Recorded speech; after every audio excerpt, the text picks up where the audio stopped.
So even though updates on the Citroen are a bit slow, progress is still being made. This time around I left the body for what it was and moved on to the chassis itself.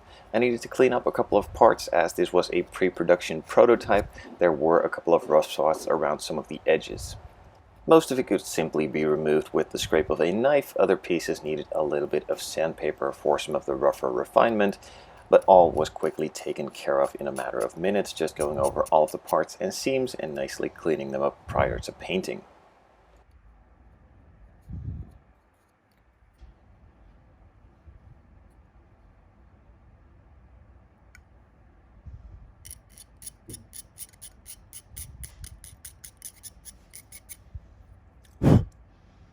In order to paint all of the parts, I firstly needed to lay down a coat of primer. I'm simply just using some Zero Paints Gray primer for all of the parts, not going for full coverage, just making sure that it is nicely put onto everything and it has a good base for the color to be applied on top of.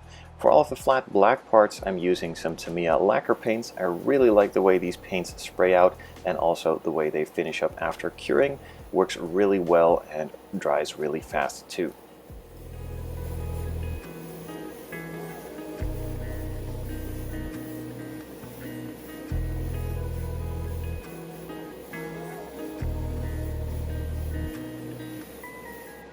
Some of the protective guards for underneath the chassis needed to be painted in multiple colors. I first laid down the flat black, let that cure for a bit, masked it off to paint the silver, then could unmask that once that was cured and remask it again for a sort of Kevlar color on the back piece. But while I still had the silver in the airbrush anyway, I figured I'd paint the main chassis too, which also needs to be painted in a simple silver color.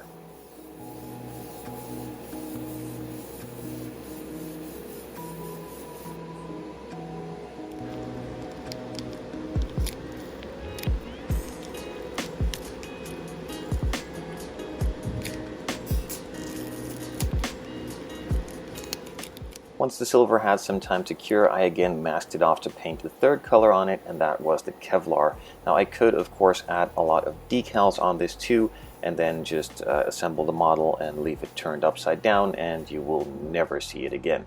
So I figured just painting it in the Kevlar finish and keeping it simple would be good enough for this one. Then I moved on to painting a lot of the other suspension components. That also needs to be painted in multiple colors sometimes, mainly starting off with a titanium silver for some of the center pieces on the brake discs and also the main part for the springs and dampers, and then moving on to painting the wheels white and also adding a secondary color onto the brake discs and calipers, and that is by masking off the main disc itself and the center cap and painting the caliper in a gunmetal gray.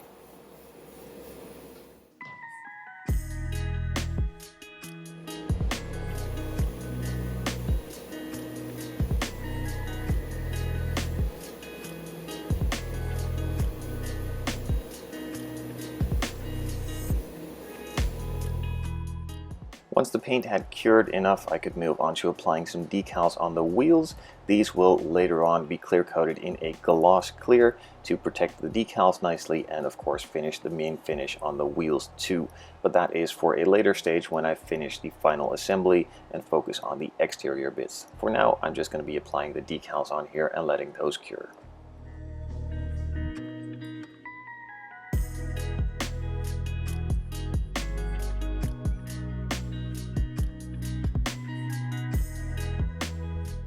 The main piece of the suspension was painted in the titanium silver, but it did need some additional details.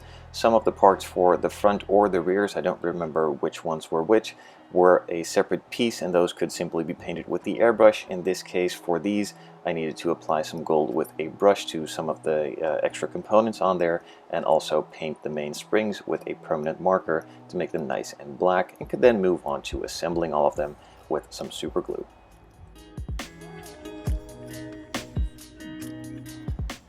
So once the assembly started, I did notice that the area underneath the engine was also painted silver and not black.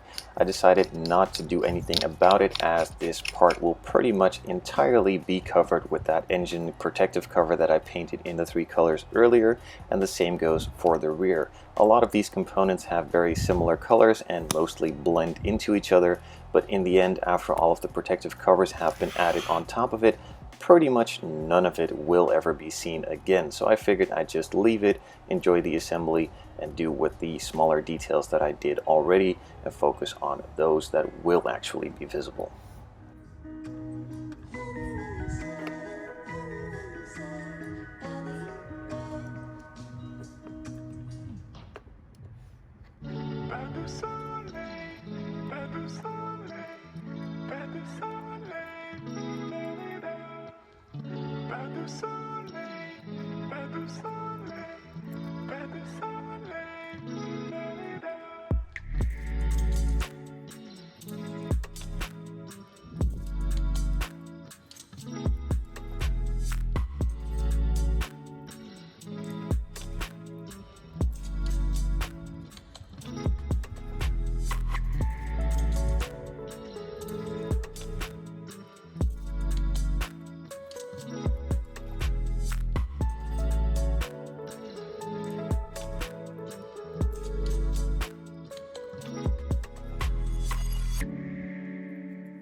As you've probably seen a bit earlier in the video, some of the holes still need to be drilled in order for parts to be mounted to it. I'm not entirely sure why some of them do need to be done and others don't, but in any case I just drilled them out and started assembling.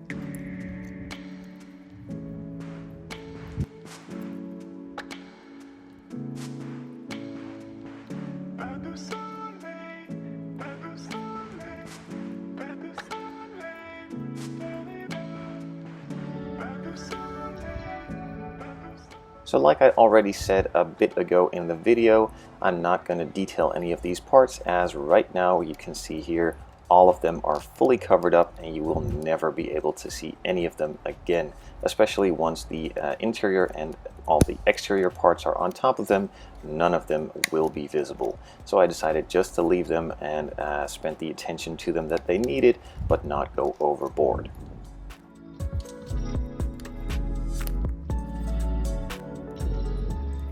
So just like with the front suspension and drivetrain, the rear suspension and drivetrain is pretty much the same.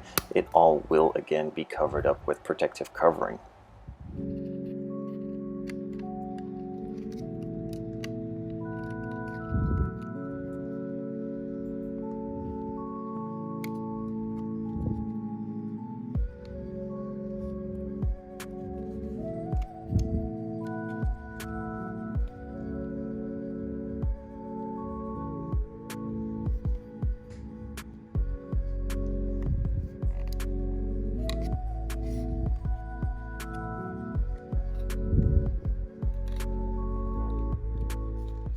For some additional detail, there is also a nice photo etch sheet included in the kit too, so some of the pieces that were required for this part of the assembly were cut out and then installed. The disc brakes themselves also had a nicely detailed photo etch piece too. I quickly just sanded it with a 240 grit sanding sponge just to make them a bit rougher and look a bit used, as straight out of the box they are pretty shiny and smooth, and that's not really what disc brakes look like. So with this small attention to detail, it does look a lot more convincing, and they were simply just installed with a bit of super glue and held in place permanently. So as you've probably noticed already, I have not added any weathering or washing to any of these chassis components yet.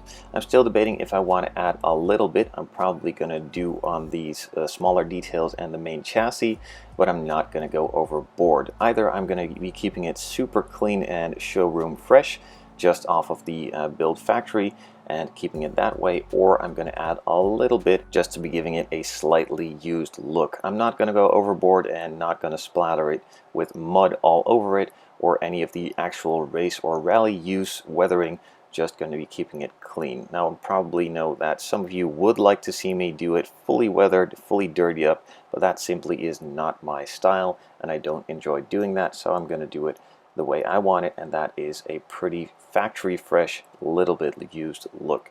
But that is all to come in future videos.